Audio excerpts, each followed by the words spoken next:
Hey y'all, welcome back to what I'm on today. Today I'm going to be talking about all of the alternative bags that I have purchased because the luxe version was too expensive. If you want to see all these bags, stay tuned.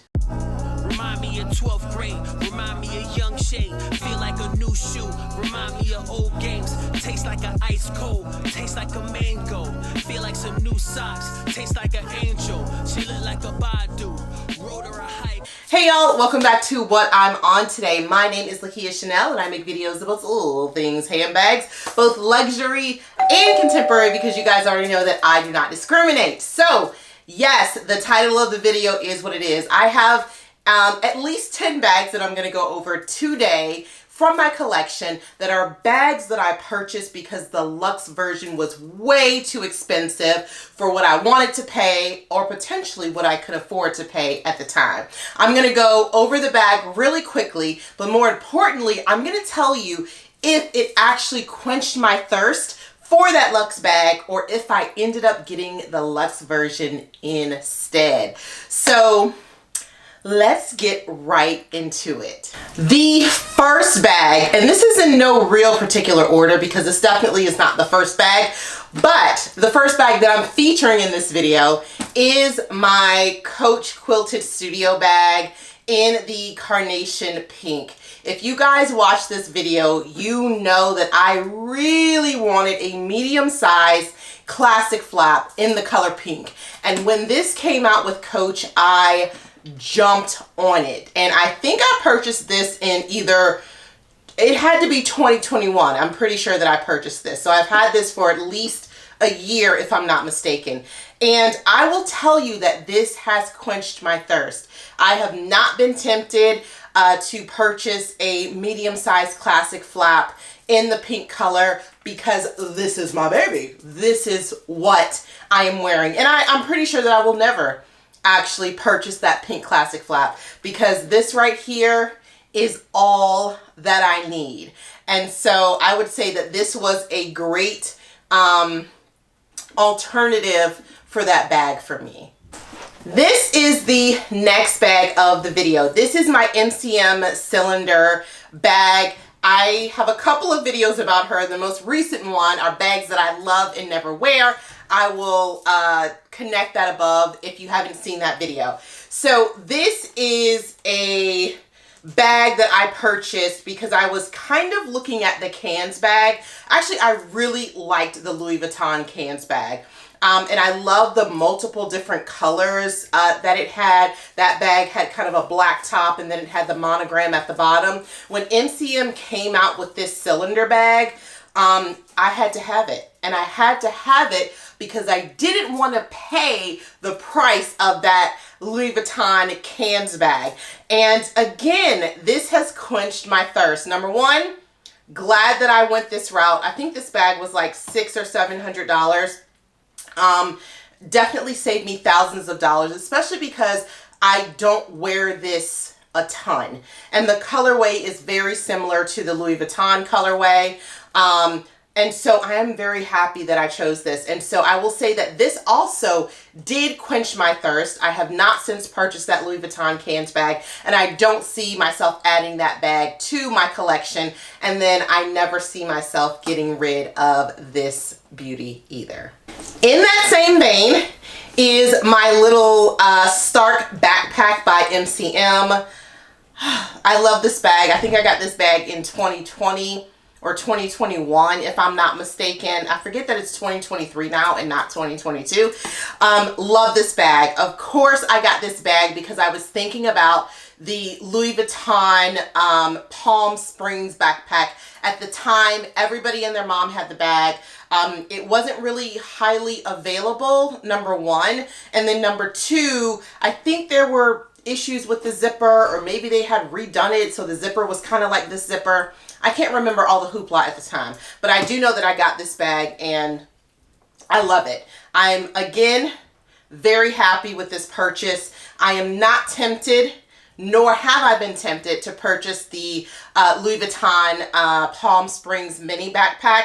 And I kind of love this one a lot better than the look of the Palm Springs mini. Even though they're very, very similar, the components are very, very similar to the bag. I just like the graffiti and kind of the feel of this bag a lot better. And this is like more of my, you know, wild, crazy aesthetic sometimes. So again, another amazing alternative purchase that to this day have not thought about adding a Palm Springs mini into my collection because I got her. These next two bags are alternative bags that I purchased to the Chanel mini.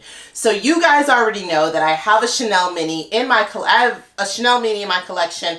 Also have like another mini Chanel bag in my collection.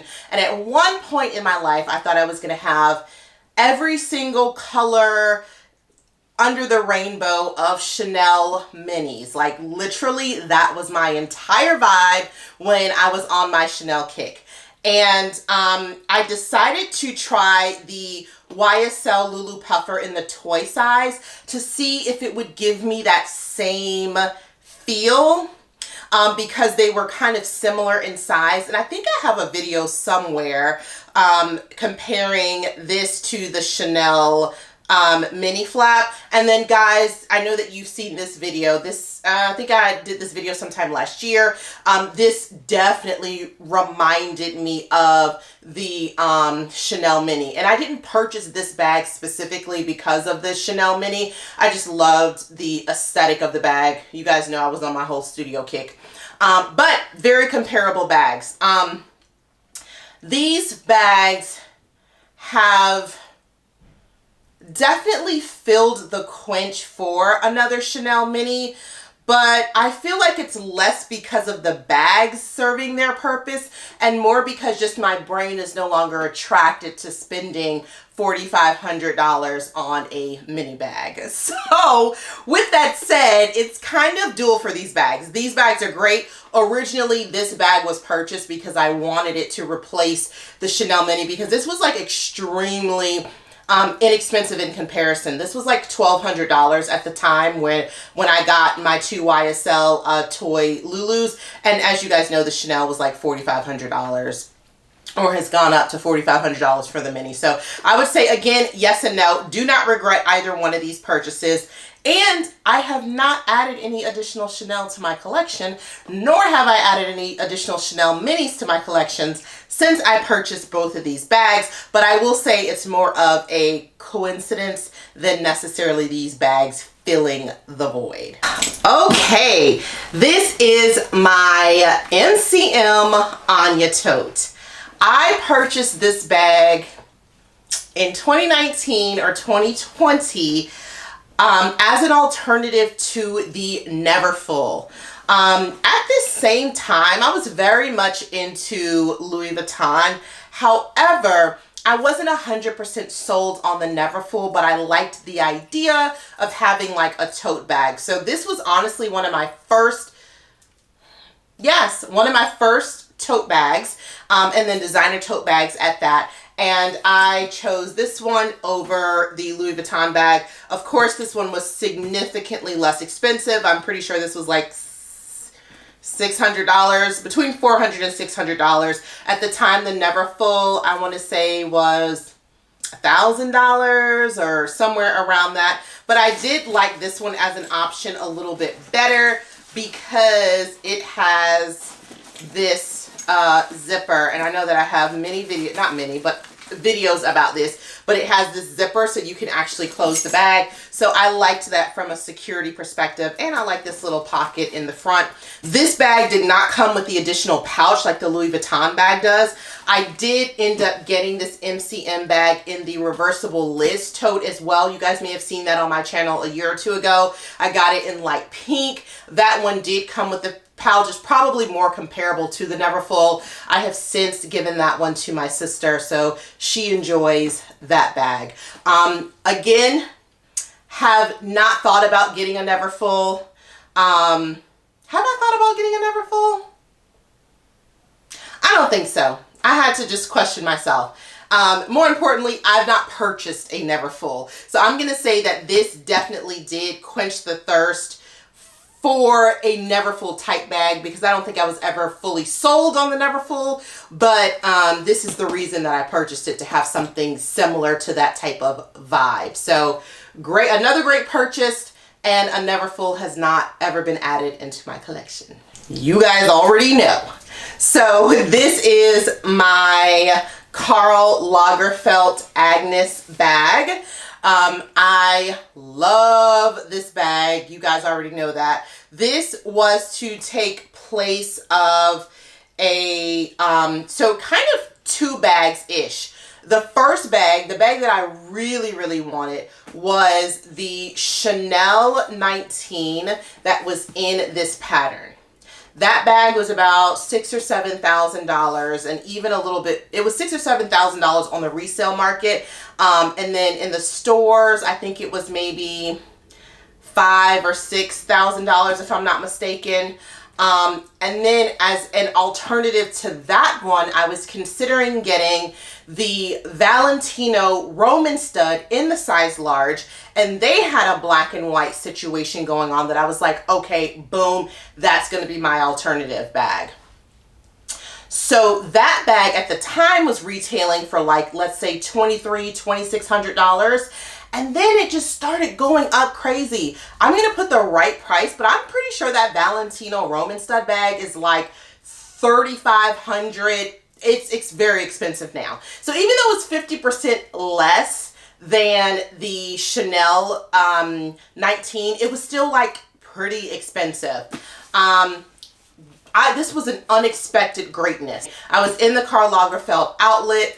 I think this was the first time I've ever been in a Karl Lagerfeld outlet, if I'm not mistaken. I saw this bag and I was like, ooh, this is the exact print that I wanted. Got this bag for $100, I think even.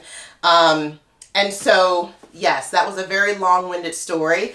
But this bag, I have not thought about either one of those bags, the Valentino bag or the Chanel bag at all since I got this.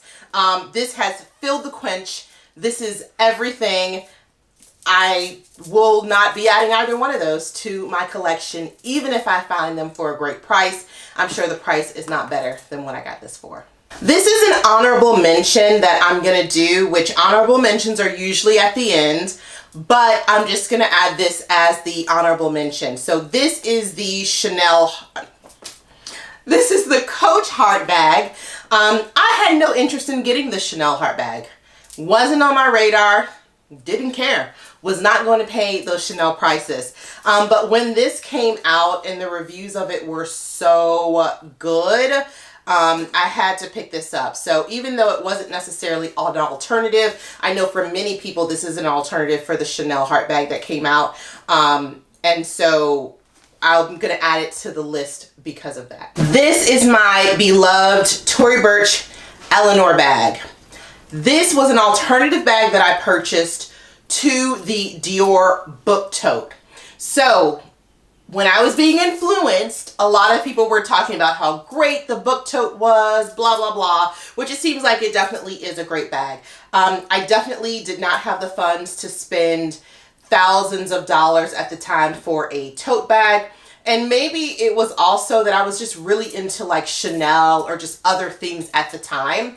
But I liked the idea of having a very kind of more structured looking tote. So I got this bag. This was totally on sale. It is giving the structural vibes for me. Obviously, it doesn't look anything like a book tote, but it definitely did quench my thirst on the book tote. And I've used this thing so much. This has been such a great, great bag for me. The size is amazing. It's great because it clips in on the sides, as you can see. Has a great little closure here. Just a great bag. The book tote has not entered into my collection, nor have I thought twice about ever getting a book tote, to be quite honest with you. After getting this bag, this was it. Yes. This is my Tory Burch Kira. Thank you. I almost forgot what this was called. This is my Tory Burch Kira in the regular size. This is my first alternative bag that I've ever purchased. And this alternative bag was, of course, the alternative for the YSL Lulu in the size small. This is another bag that I never wear. As if you guys saw that video of bags I love but never wear, this is on that list. Still have not worn it, I don't think, since that video, or maybe I've worn it one time. This did not 100% quench my thirst, because I did end up adding the 2 YSL minis, which you guys saw, which were kind of alternatives for my Chanel bags, but also alternatives for this, because it was essentially, they're the smaller version of this. And then I also landed on the YSL Lulu Puffer in the size medium, as you guys already know. I have never been able to purchase the YSL Lulu in the actual size small. I do still love that style, and I still look at it. So I feel like I may end up adding that to my collection. So yeah. So this didn't, it quenched it immediately, like when I got it, but it didn't really quench it, because I still ended up purchasing very similar bags from YSL. And I also think that, you know, I will at some point, when I see the right colorway that really excites me, I could see myself purchasing the YSL small Lulu. All right, I feel like this is more than 10. I cannot count. If it is 10 and we're on track, yay. If it's not 10, don't hurt me for not being able to count this time. So this is the second to last bag. So I purchased essentially the Madison bags because I love them. I love the style of them. I loved the look of them. There was somebody who, I want to say Amy Elizabeth and some other YouTubers, who were comparing this to the Chanel 19 bag. I have the Chanel 19, but it's not in leather. And I really have been wanting another Chanel 19 in leather. Mine is in wool, and I really wanted a leather version. However, the price keeps pulling me back to saying I'm good. Maybe that'll change, I don't know. But I feel like doing the strap like this for the Madison, and it's like this puffy little bag. And I know that people are saying that it reminds them of the Chanel 19 because of this flap, which is weird because the Chanel 19 does not have 2 flaps. But I think the plushness of it is kind of giving the vibe, even though not really at all giving the vibe. But it's still kind of a cute little alternative, because it's an inexpensive way for me to be able to wear a whole bunch of colors and a cute little puffy bag. I had a video that was like, I think it was quilted bags or puffy bags. Like, this is my vibe. I love a quilted bag. I love a puffy bag. So I'm going to add this to the list, because I do have 4 of these at the moment, and they are kind of serving that purpose for me. At least I feel like they serve the purpose. And, to be determined if I will end up getting another Chanel 19 bag. The prices are kind of crazy. I'm kind of into a couple other things at the moment, but who knows? Who knows where life will take me? But I am going to add this one to the list. And lastly, the video would not be the video if I did not talk about my Bouti Pelliere, which I could be saying wrong, Capri bag. So this, of course, is an alternative bag to the Hermes Birkin for me. I have just absolutely been adoring and loving this bag. I mentioned in a previous video, could have been the video from last week, that I have another one that that's being made at the moment. I know a couple of you guys are getting bags made from them. So I am just loving the bespoke nature of it all. However, it hasn't stopped me from looking at Birkins. I still might get a Birkin. And To be determined. I think I can't really say until I actually see a Birkin in person. Right now, I am loving how I can just specialize and do anything I want, like from a color, from a leather, from a texture, from a suede inside perspective. For this bag, I'm like super excited about it. But I still find myself like looking at Birkin bags. So I feel like this it's quenched a thirst in the sense that like, I don't have any bags that were similar to Birkin bags in terms of how they're constructed, right? And let's just talk about, you know, a tote style bag with a closure that has handles, like, you know what I mean? So in terms of it like filling that gap, absolutely this does. Does it fill the gap of me adding a Birkin to my collection? I don't know yet. I'm still looking at Birkins. All right, so I don't know, perhaps this year or next year I will encounter a Birkin, but I still just, I am like in awe and in adoration of this bag at the moment. So I say for this one, it's a to be determined. Is it quenching my thirst? It's quenching my thirst for this style bag. For a Birkin style bag, yes, I know now that this style bag is going to work for me, and I just love it. Like, I love it. So, yes. Okay, I feel like I'm done. That was a lot of bags. But those are the bags that are alternative bags because the luxe version of the bag was way too expensive for either what I wanted to pay at the time or what my budget was, or I just didn't even feel like paying that price at all. So I decided against it. And for the most part, I feel like they have really quenched my thirst. So I feel like a lot of people, and I myself included, I'm always like, get what you want. If you want something, you might as well save up and get the thing because you're still gonna want the thing. And after going through this, it seems like there's only like 1.5 bags, which was the YSL or the Tory Burch alternative to the YSL bag. And then of course my Birkin alternative. Those are kind of the only 2 bags that kind of still have me being like, I might still get the luxe version of it. But overall, I feel like I've made some really great alternative choices that have really quenched my thirst. So what did we learn today? We learned that you could possibly quench your thirst at a cheaper rate. Maybe, you know yourself. But sometimes your thirst is not going to be quenched and you've got to get exactly what you want. You got to spoil yourself. So that is my video. Let me know if you have any other questions about any of the bags. You guys know. It might not be on time, but I'm definitely going to respond to all of your comments. Thank you so much for sharing yet another weekend with what I'm on today. Do not forget to like, subscribe, and hit that notification bell. I look forward to seeing you guys all either next Wednesday or next Saturday. Thanks so much, and I will see you again next Wednesday or Saturday. Bye.